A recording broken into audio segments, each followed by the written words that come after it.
Okay, welcome to our Bible study on June 10th between St. Peter's and Gloria Day. And let us begin with prayer. Let us pray. Jesus, Lord and Savior, you've told us many stories and given us many examples to follow in your teachings. We pray that your Spirit may help us understand and believe. As we continue our study together, we ask your continued guidance and counsel, and thank you for allowing us to share our questions and convictions with each other. Bless and strengthen us for your name's sake. Amen. Amen. Amen. So today we continue in Matthew chapter 25.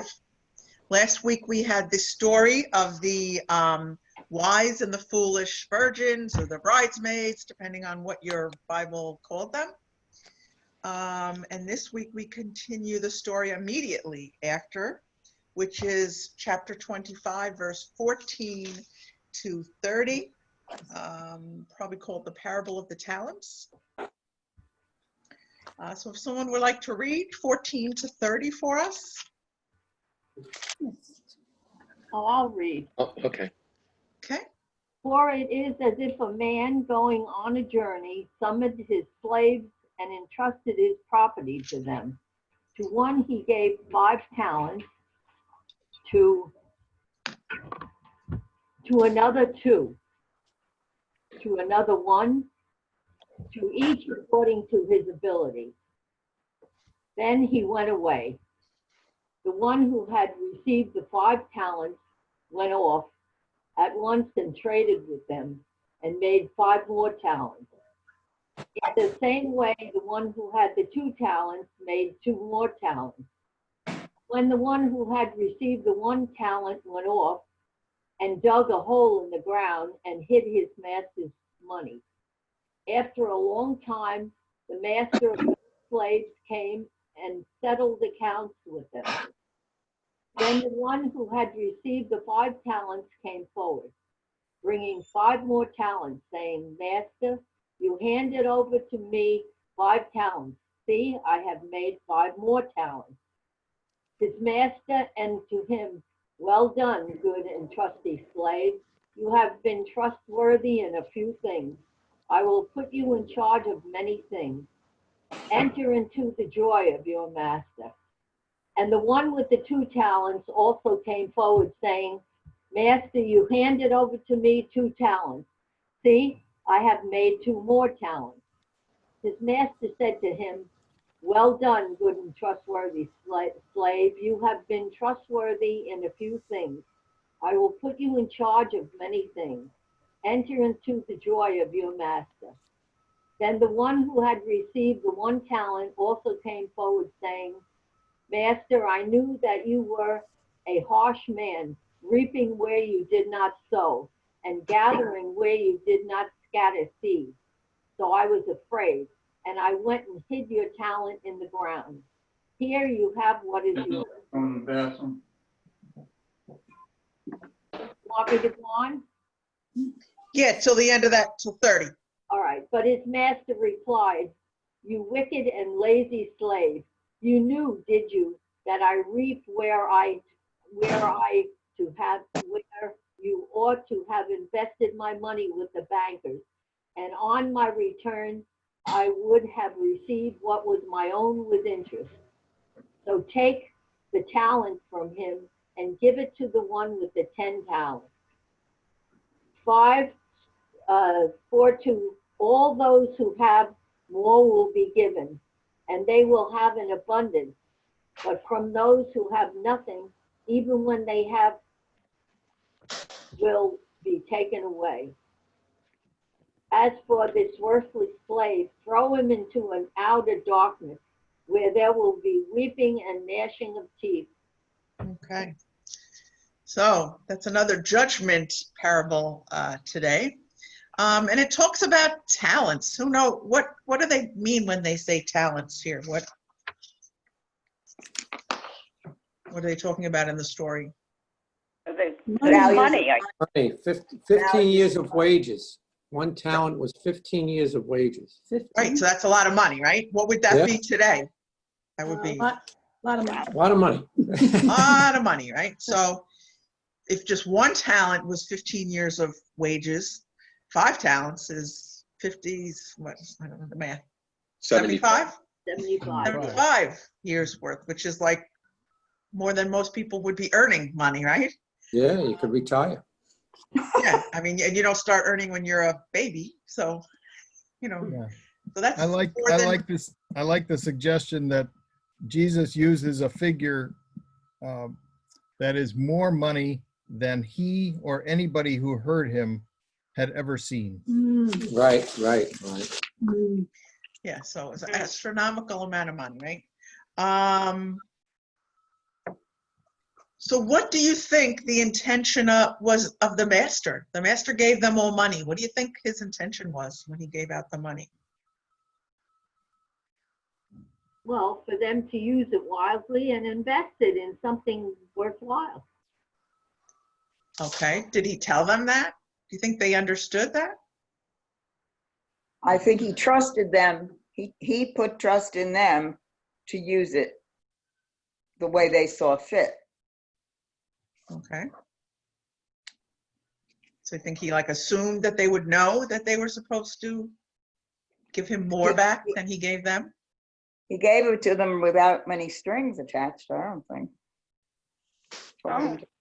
Hold on. But I think it's like stewardship. It's like, it says he entrusted his Entrusted, property yeah. to them. So Yeah. entrusting means you should be using it wisely.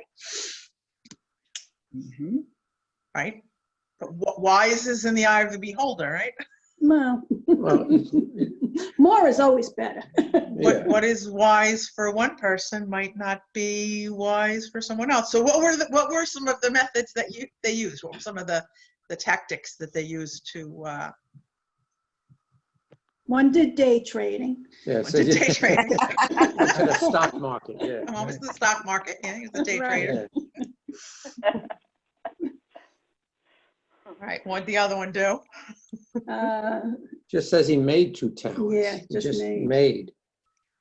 Maybe he, Yeah. you know, He gambled it and doubled it. he doubled, Yeah. yeah. Could have rolled the dice. Yeah, we were gonna have a little Roll the card dice, yeah. game, a little who knows? Out to Jake 88. Jake Yeah, 88, went to I was Jake gonna say, 88. yeah, Jake Jake So let him 58. ride. Put it all on one hand. All poker, right, he right? got lucky then, so he got lucky. Or he went out and bought some Bitcoin. That's it. Yeah, he could have day traded too. We don't really know. It doesn't say. But the third one did what? Buried it. He buried it. Buried it. Right? Why? Because he was afraid to lose it. He wanted safekeeping. Right. Didn't want it to become devalued, maybe. Didn't want it to be less. Maybe he wasn't feeling as lucky as the other ones. Yeah. Was Willing afraid to, afraid of the risk. was afraid to take the Okay. risk.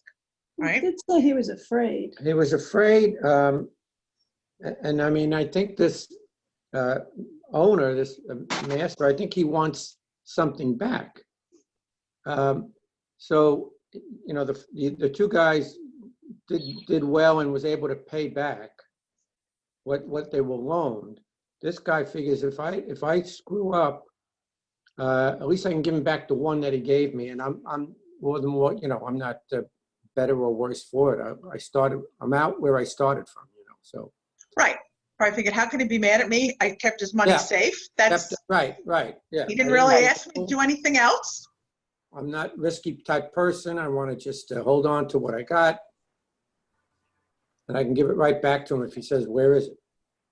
Right. But what was the master's reaction when he got back and saw that Not his happy. money was doubled? Wicked and lazy. Wicked. Called wicked. him bad and lazy. Yeah, he was mad, right? So he Man, had the a one that resource. Yeah, gave him he had a even- resource, but he didn't do anything with it.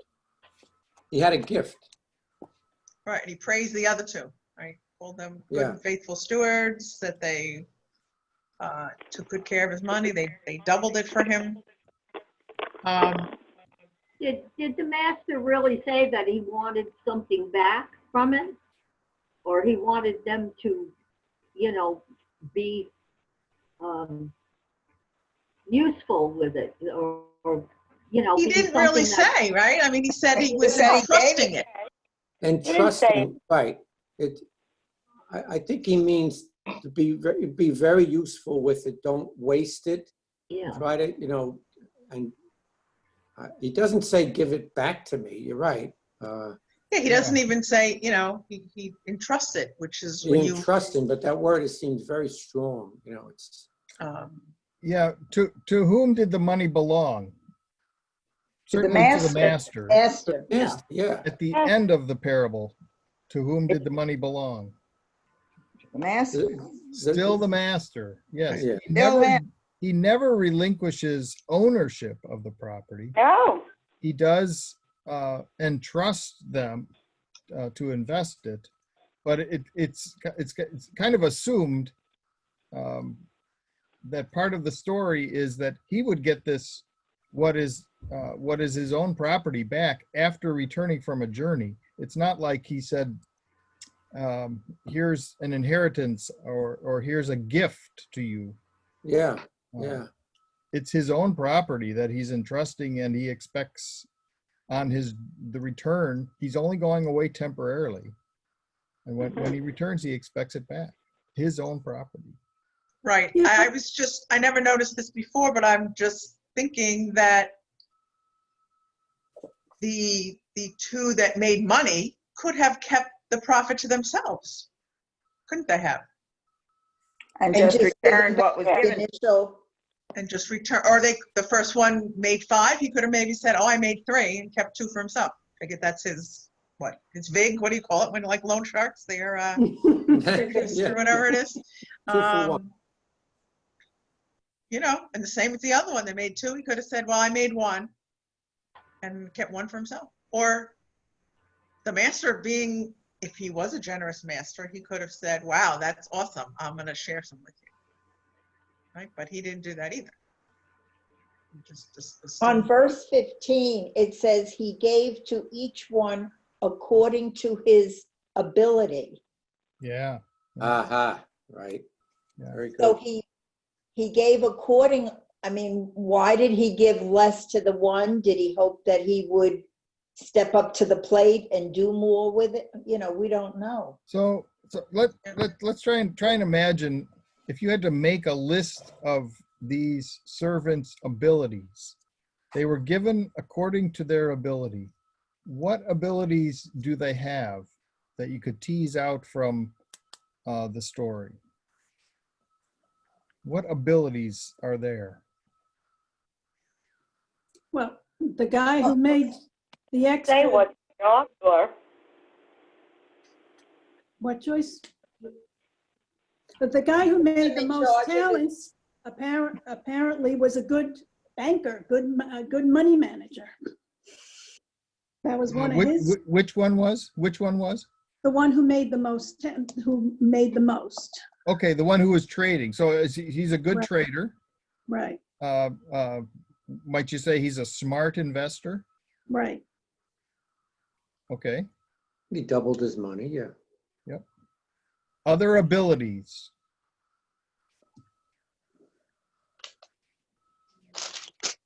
What does the master call the 2 that made money? Good and faithful Good and servant. faithful servant. Faithful, loyal. Trustworthy Trustworthy. is mine. Good. Are Good. those abilities? Those we could say those are abilities, capacities. Mm-hmm. Good and trustworthy. They had the character of trustworthiness. Mm-hmm.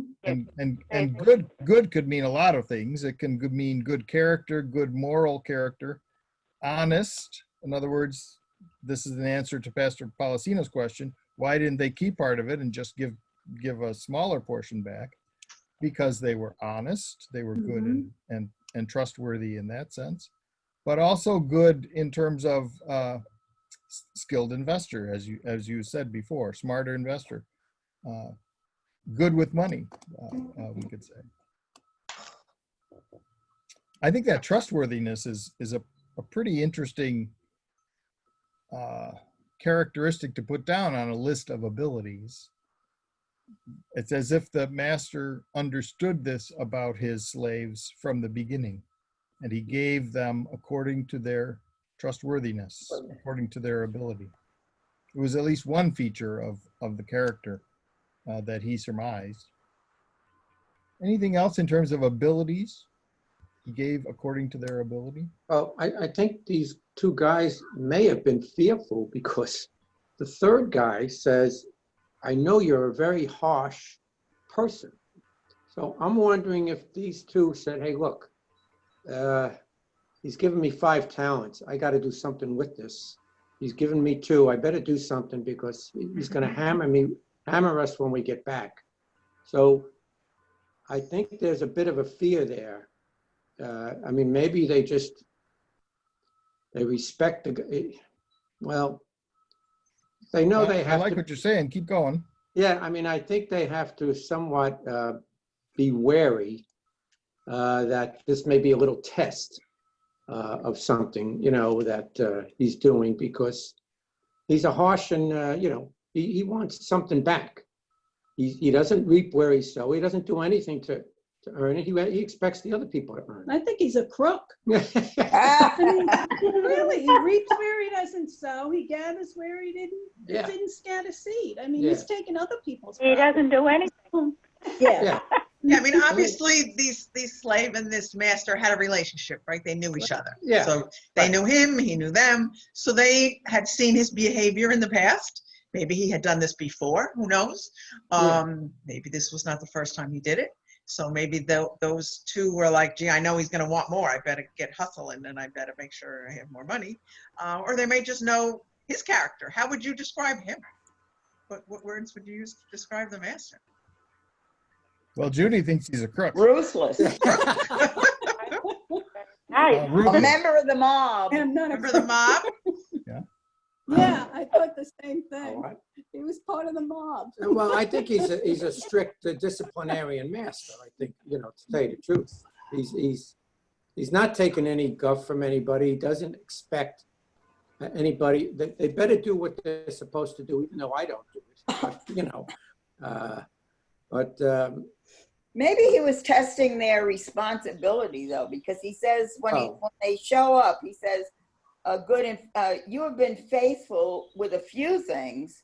I'll put you in charge of many things. So maybe he was testing their ability for being responsible or being in charge of more than originally given to them. And the second one the same way.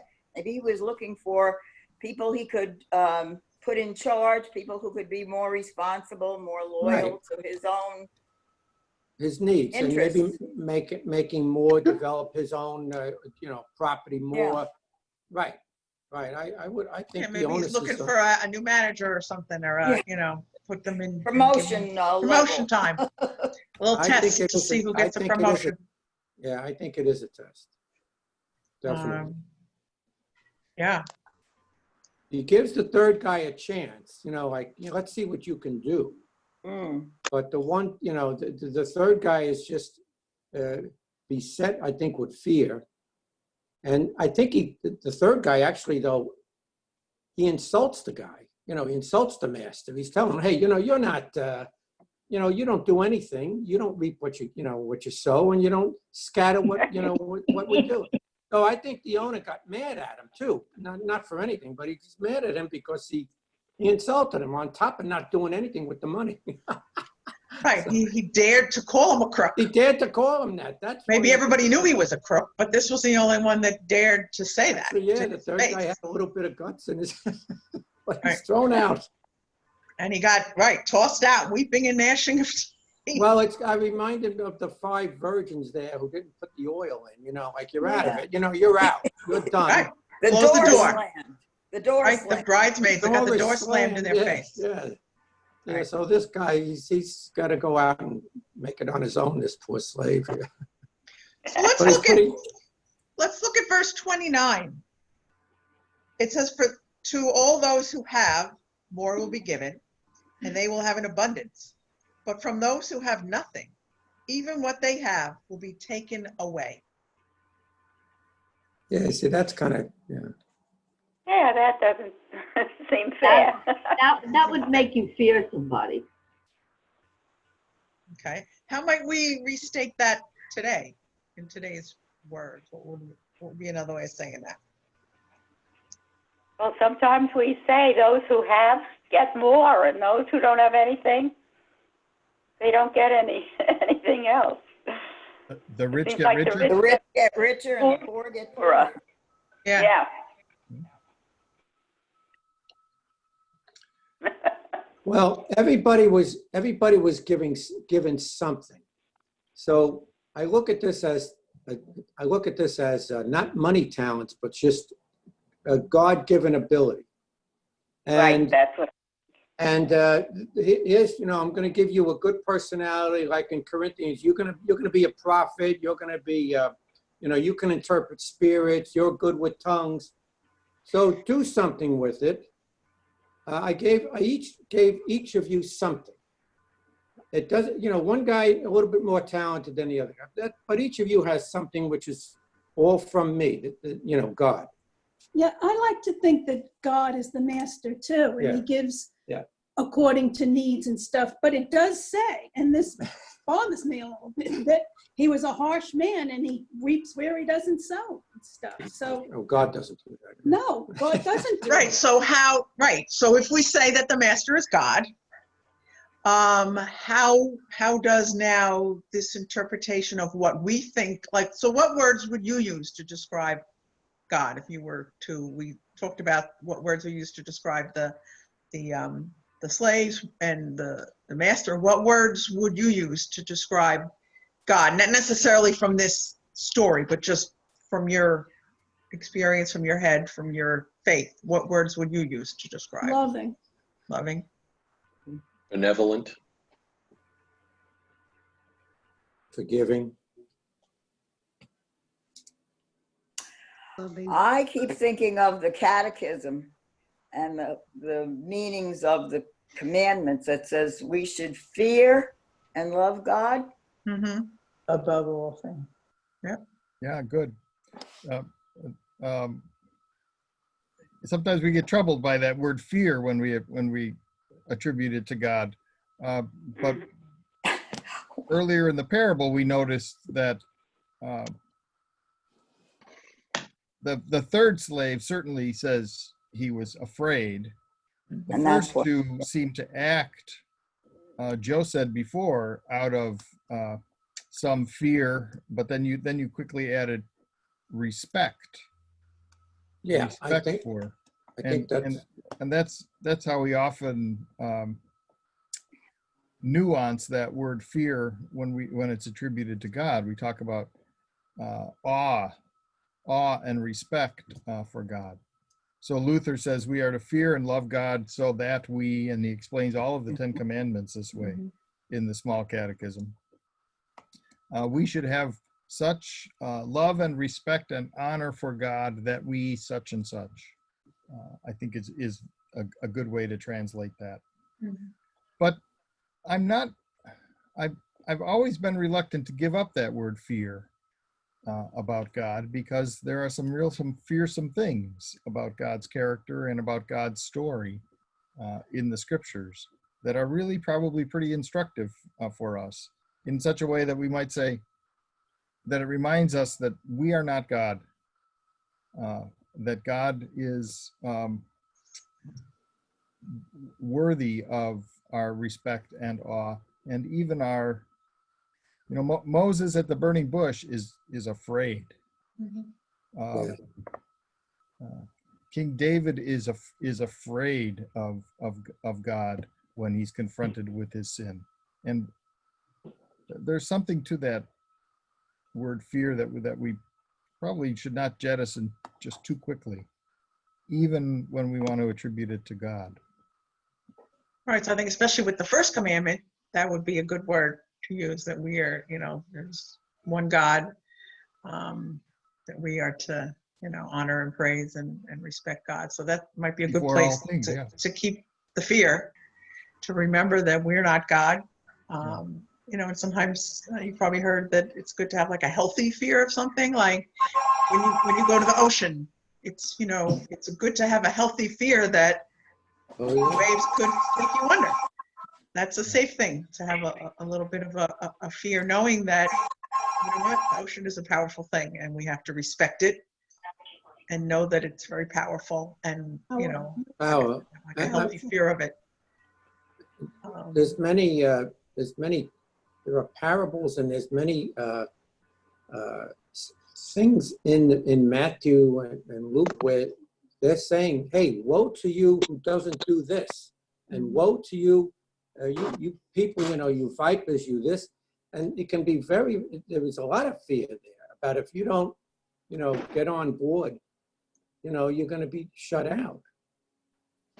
So, Right. So I know I a lot think of people fear, you're talk right. about the, like having a different God, like an Old Testament God or a New Testament God. right, right. Many people I know that don't even want to read the Old Testament because for the Hebrew scriptures, because there's a lot of fear in the stories. There's a lot of, you know, powerful demonstrations of God acting. And that their vision of God from some of that scripture is a God to be feared and to be afraid of. Whereas many people see the New Testament talking about stories of Christ as a more compassionate or loving version of God, as we saw in the responses you said, you know, when I asked you your picture: benevolent, loving, forgiving, grace-filled. That's what we tend to mostly describe God as, right? And growing up, you know, Catholic in the 50s and 60s, the Catholic Church took full advantage of that. Hello? And we were, fear. the fear, oh yeah. And I think that's what, you know, later on turned people away. But I mean, they were instilling in that you have to do this and do this and do this. Coming into a Lutheran church, knowing that you don't have to earn anything. On the computer. God's love was a tremendous release of spirit, you know, like, gosh, what a difference. Go ahead, go. Right. There was the guilt, the good old, Oh, the guilt. Yeah, guilt is good old Catholic guilt of Catholic and Jewish guilt. I mean, you know, Italian and Jewish guilt is almost. yeah, we got it. I mean, it is. Nobody has a market on guilt, right? Everybody Right, has but their own. those two particular groups are Yeah. grateful. And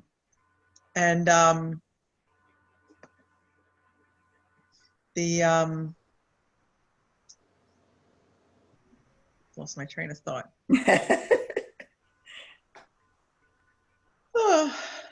I do think those who think of the harsh God, the judgmental God, as an Old Testament God, though,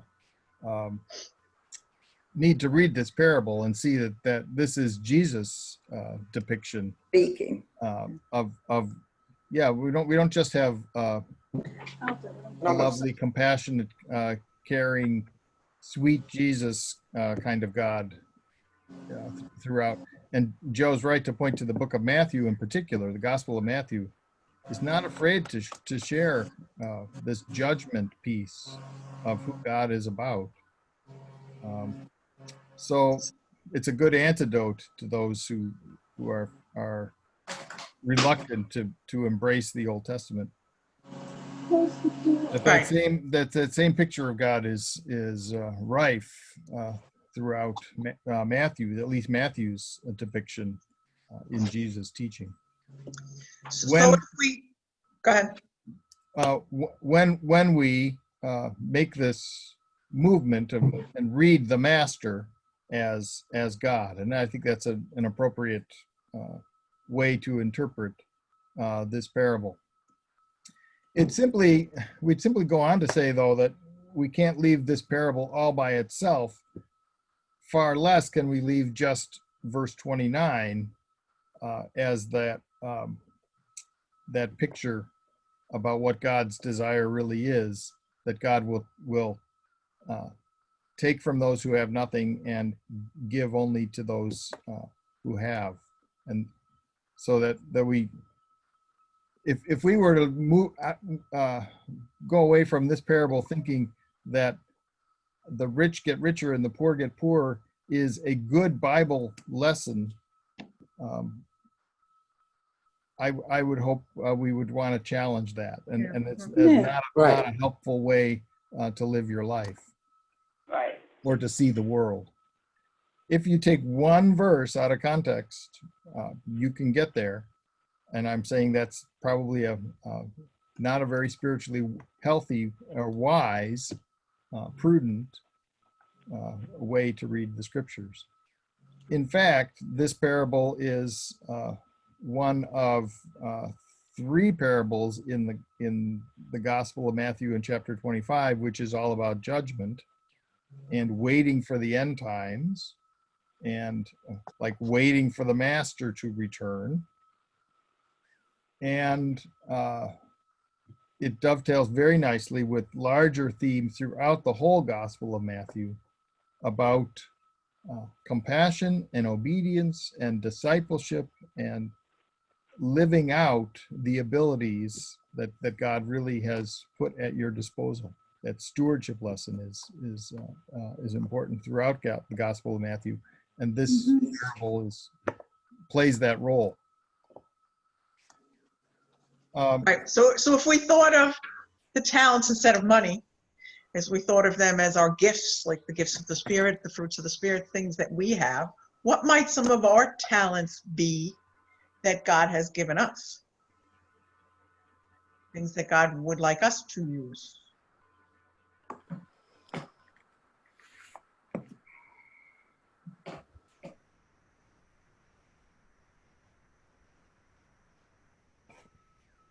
Well, that's, I'm going to say preaching and teaching, as you two pastors have that gift. Preaching, teaching, spreading, or testifying, or giving a testament to the Gospels or to His Word. or developing each personal things that we have. Maybe, some of us are very good with books. Maybe some of us are good with tools. Some of us are good with a lot of, different, can write. Some can preach. Some are great readers. I mean, anything. Some are good traders, so. There's an old Lutheran hymn that says, if you cannot sing like angels, if you cannot preach like Paul, you can tell the love of Jesus. You can say He died for all. Right. Always remember that. Right. So that's one thing that everybody can do, right? Right.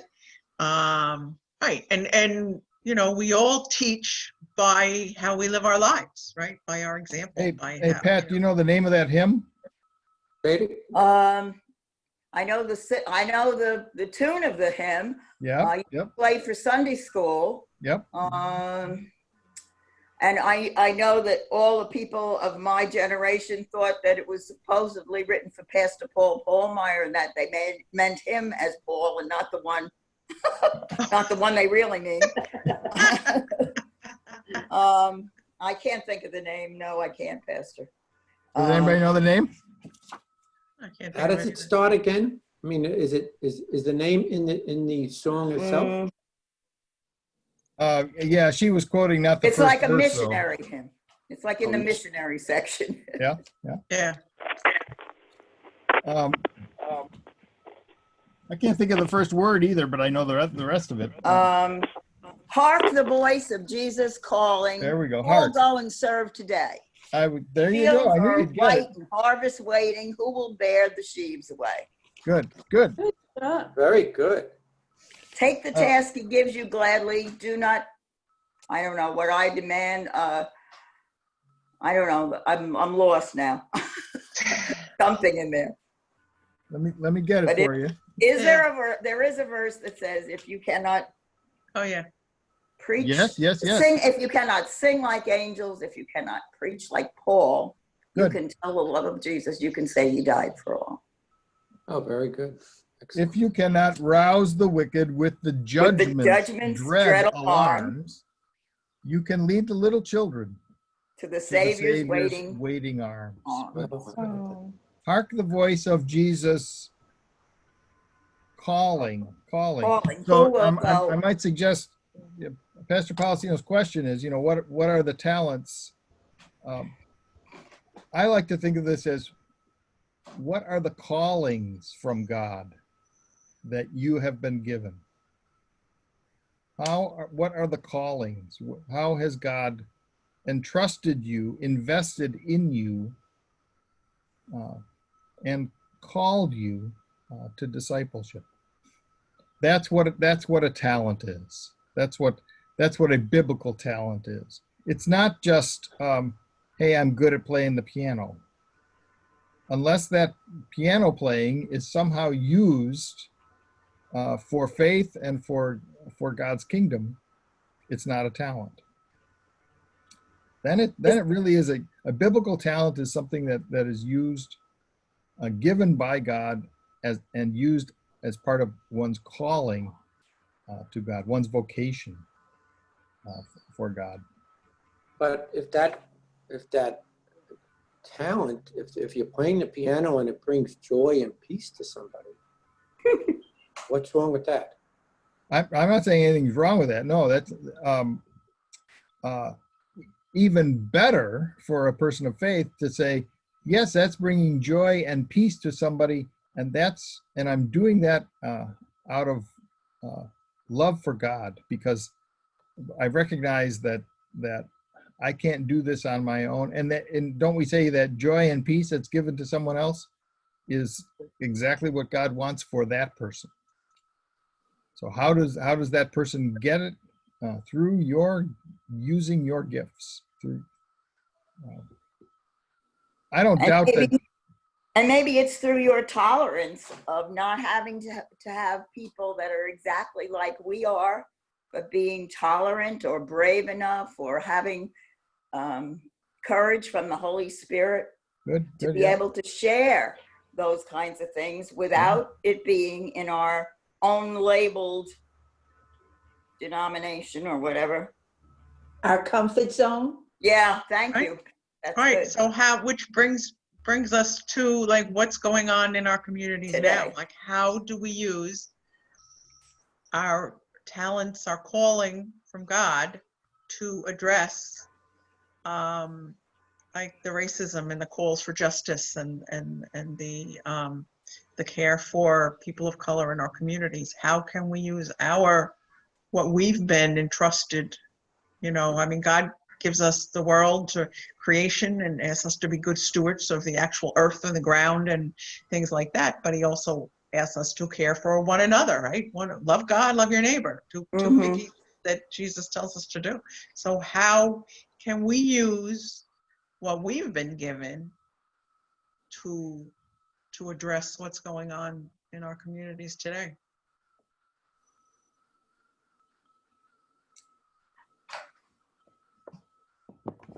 Yeah, I mean, the parable invites us to think of this in terms of risk. Yeah, what risk are you willing to take? What risk? And we as white people today are invited to take some greater risks on behalf of people of color, such that there's this sense that our silence contributes to the systemic racism around us. Might we be more bold in speaking out against the racial injustice that we see or that we hear? If you get Newsday, today's Newsday has an opinion article on the editorial pages from one of their regular columnists, who is the point of the column is to ask us as white people to step up and oppose those jokes or harsh comments or stereotypical or racist words that we hear. Friends, relatives, sometimes we ourselves are guilty of speaking in racially charged ways. The point of the article is to call us to be much more bold, to take a risk in telling somebody, hey, you really shouldn't talk like that. to oppose that kind of, at least speech, Right. let alone To action. call out racism when you see it, not to just, To call it out, yeah. not just to say, "Ugh, I wish they would stop doing that," and just keep, Our, you know. our silence is somehow, Speaks louder than words. Well, it does, and Yeah. we're taught to hate people. I mean, we're not born with that. You know, I mean, you look at little kids and they'll play with anybody. They don't care. Everybody's just a person to them. They don't care.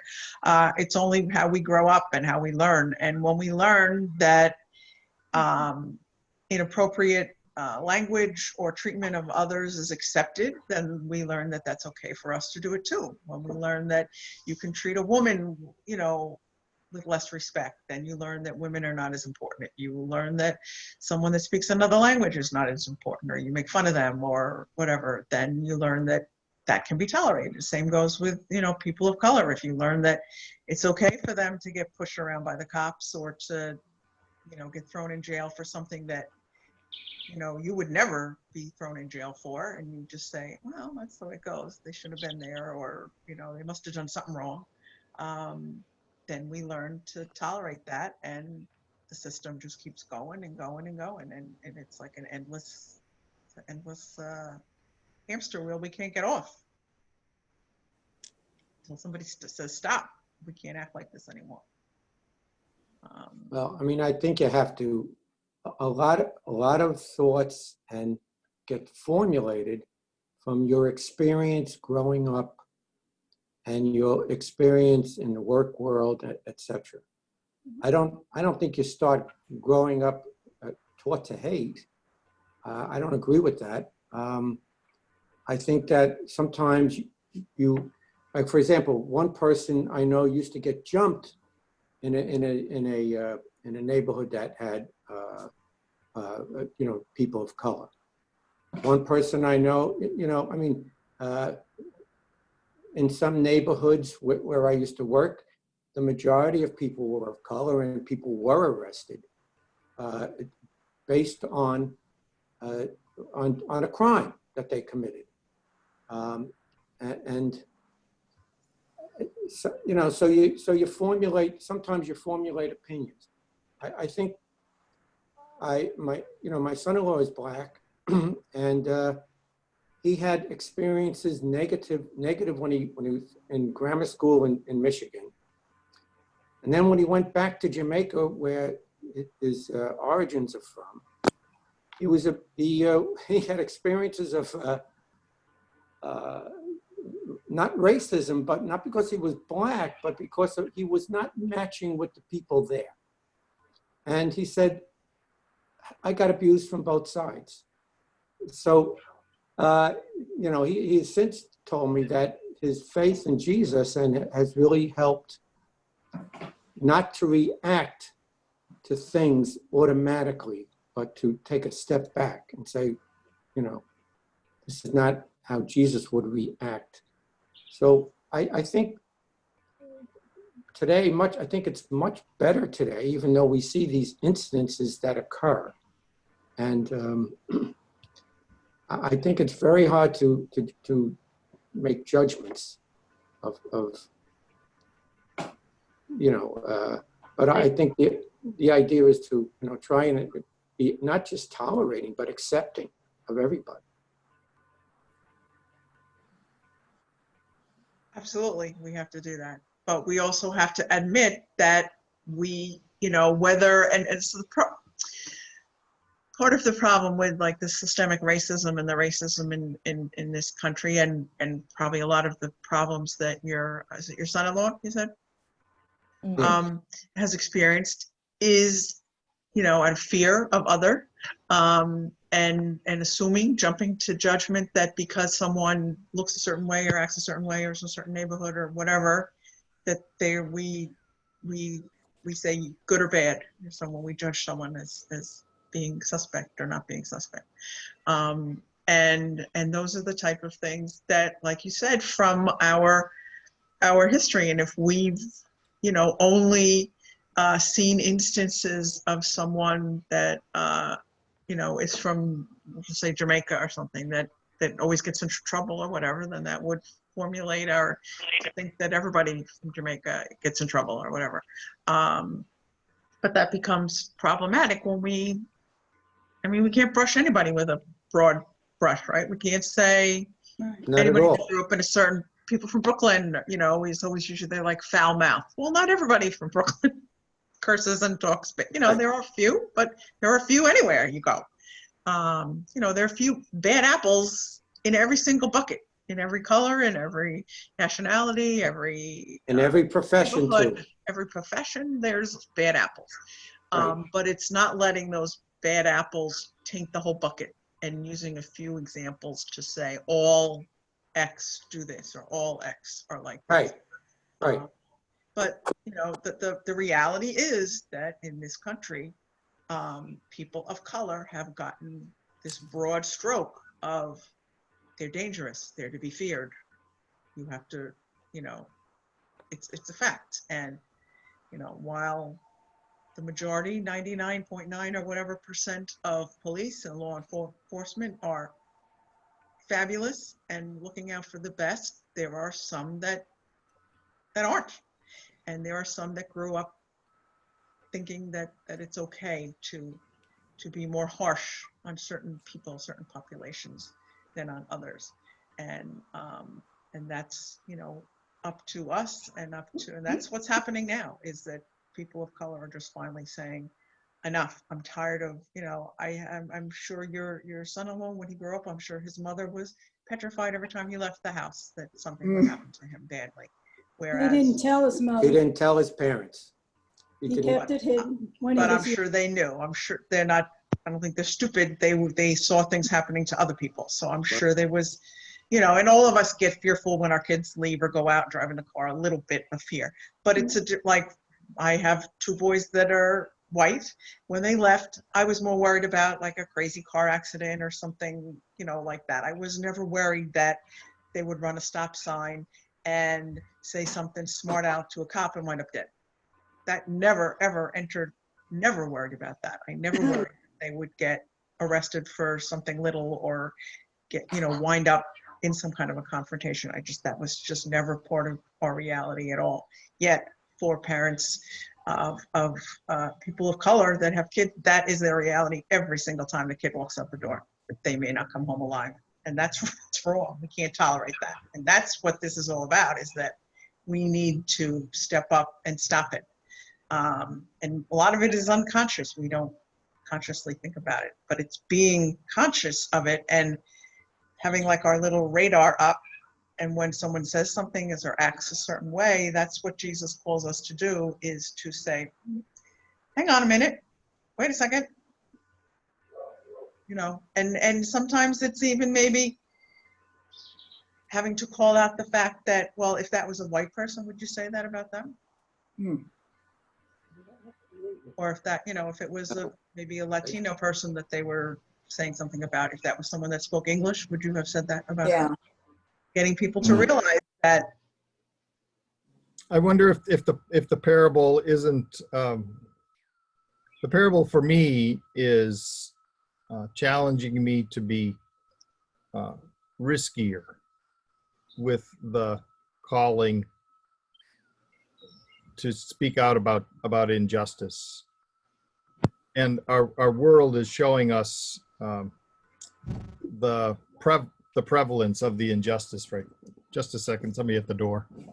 Yeah, and sometimes we don't even recognize, we think something is just, but it's not. I just ran across a story that I had from, I don't even remember when it was written. I had written it, but it was an example of, I think I did a little skit for the Sunday school kids or something, and I had 3 people come up, and one was on crutches. They had hurt their foot, and someone had a cut on their hand, and they were like bleeding, and someone else had like a stomach virus or something, whatever. There were like 3 people. I mean, they didn't actually have these things. They were pretending that this was their ailment or whatever, and they came up.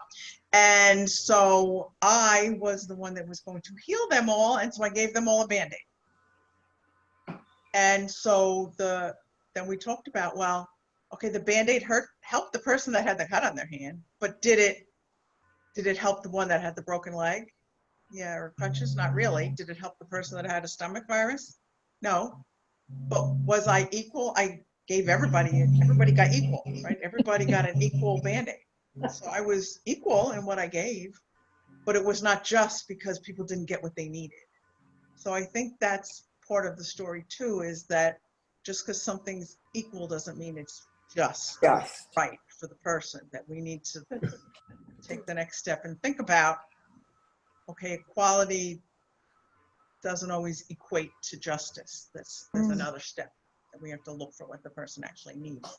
And everyone doesn't need the same thing we need, or everybody doesn't need the same thing that everyone else needs. Different things. And that's how we get justice, is people get what they need. Yeah. If someone's hungry, you don't give them, a new dress. That's not going to help them. You give them food. Well, I think that's More why- parables, right? Another parable, right? Another parable. Parable according to Pastor Palatino. But, Yeah, I get still hung up about, I have to go back a little bit. This master doesn't reap where he sows, and he doesn't gather where he doesn't scatter. If this is representing God, if you don't do what you want us to do, why should I do it for you? I mean, I'm a little bit, I'm troubled by to that. clarify this up, if you're saying that this master is God, but he doesn't, he's expecting other people to do his bidding, or is that where you're coming from? It doesn't, Jesus isn't saying that necessarily those are the qualities that he would give to God. These are the qualities that this third steward gave to God. Right, and God challenged, and the steward, the slave challenged him and said, hey, he called him out. He said, you are not who you say you are. So, if you, like, Do we know that's true, or that's just this person's impression? And so actually, then the master proves to be what the slave, what a slave attributed him to be. It turns into like a self-fulfilling prophecy. It's like, you want me to be It mean, is I'll be kind mean. of, that the others, in a sense, trusted the authority of the master, but also his generosity, his over the top abundance he's going to give out. It doesn't say specifically that they counted on that, but it sure turned out that way for them. It's almost as if the master will be what the slave interprets the master to be. And that can be true. That can be a helpful model then for us in thinking about the master as God. Because if you think of God as nothing but a harsh taskmaster, judgmental, mean-spirited, you will have plenty of evidence in your life that that's the way the world works. If you can come to understand God as loving, forgiving, generous, hopeful, I think you can be given lots of evidence that the world will work that way under a loving, generous, hopeful, a loving God. Right, it's what we open our eyes to see. We can see, bad things. We can see good things. It's how we decide to look at it. The two first slaves were slightly fearful, I guess a little healthy fear, but they had more trust and more faith in the master. Then the fear did not outweigh it. Whereas the third one was all about the fear, only about the fear, couldn't see anything good and concentrated on the bad, and so interpreted it back as bad, because you know people that they see the world as their victims. Everything is everybody's out to get them. The people that they use the old glass half full or glass half empty. You can always look at things and see the worst in them, or you can look at things and see the best in them. Just how we talked about how we describe God, we can, in both testaments, you can see a loving God, and you can see a God that has judgment and that calls us to account. But what do we concentrate on, and how do we build our faith on which God? The other thing to say about judgment, remember at the end of the story, the man is cast out into utter darkness where there is weeping and gnashing of teeth. It isn't so much that Jesus is saying that's where you're going to end up, you who only see the world in harsh terms. I think it needs to be it's instructive that this parable then it comes at the end of the gospel. Within one chapter, it's only just the next chapter, we're going to see Jesus, the storyteller, become Jesus, the one who is arrested, Jesus, the one who is cast into outer darkness, Jesus who dies on a cross where there is weeping and gnashing of teeth. He himself goes to that place that you and I need not then. That's the power of the larger story for where this parable comes. And the judgment of the world then falls on Jesus, not on us. So all of the parables have to work that way. They've got to be read in the context of that larger story, where the judgment of the world ultimately falls on the innocent, suffering Jesus, and God then shows himself to be not harsh and what was the word? Reaping where you did not sow. God himself shows himself then to be gracious and forgiving and loving precisely in Christ's death, and vindicates that by raising Jesus from the dead. That larger story of the parable is the key to the interpretation for me, and invites me then to see how this parable might call me to live in grateful response to one who would do such things for me, to die on the cross for me. Well, it's also to be cast out is to not be in relationship with God, is to not want to be in relationship with a loving God. So if the third person had kind of distanced himself and was like, I don't trust this guy, I don't really want to have much to do with this master.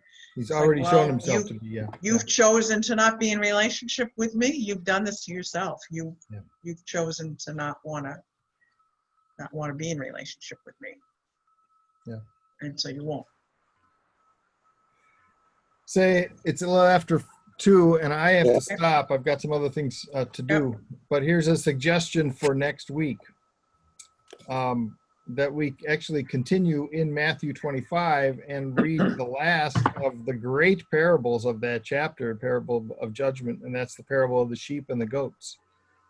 It too is a very famous story, used very often, and we can get some good insight about life in the kingdom and judgment and heaven on earth, or that God's will might be done on earth as it is in heaven, from that story next week. So we'll come back next Wednesday at 1 o'clock and look at Matthew 25, the rest of the chapter, which is 31 to 46.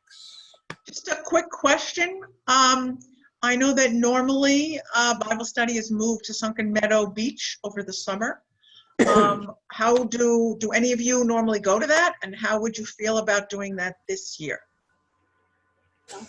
We like it. would you be open, would you feel safe doing that this year? Only if I could be 6 feet away from everybody and we wear masks. With Really? masks and some distance though, you think it could still work there at the boardwalk? It's gonna be tough. Yeah, it's gonna be hard because I think depending you on how many had people we get. I think you had almost 40 people last year, Yeah. right? Oh, We yeah, did. So it would be hard to separate be that far. 6 feet away from anybody, but You'd be in the pathway of pedestrians there. Maybe we need to find a place by one of the picnic areas that's under the trees somewhere. yeah, we could do Yeah, I was that. gonna say, what if we moved it either onto the beach or to a place under the trees so people would be be able to spread Yeah, out that's more. where we had the lunch that time, and there seemed to be a lot of room there. I think that could be possible. Everybody brings their own chair anyway, and I think it could work. Would you That could still work. do Zoom as well? Still what? Would you still do Zoom as well, or not do that anymore?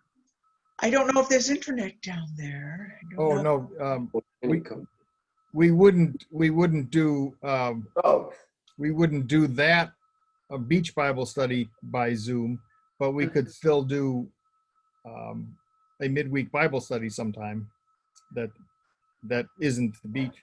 There will be some people who normally come to the beach who won't come this summer. I'm Right. sure of yeah, that. yeah. I'm sure. Right, yeah, my Yeah. mom can't go to the beach, even if we're back on New. Yeah. Okay, I was just curious. Thank you. Yeah, so if there's What interest, we could do 2 of them, Correct, time yeah. frame you're talking about? So the beach Bible study is Wednesday mornings from 9:30 to 11, each of the Wednesdays of July and August. Right. If we continue to do a Wednesday afternoon Bible study, we might have to move it till 2 or something, just for timing to get back from the beach. But I need to talk to the other pastors who are also leaders and Yeah, see if, see what their desire is. We've been talking about it, but kind of just waiting to see at what stage of openness will we be yet. That's, that's a look good toward July. determinant. I think you got to look at that too. Yeah. Safety. well, it's only a couple of weeks away now. Time is flying by. It's true. We do That's have true. a meeting with the bishop tonight that he's gonna go over a lot of the opening things.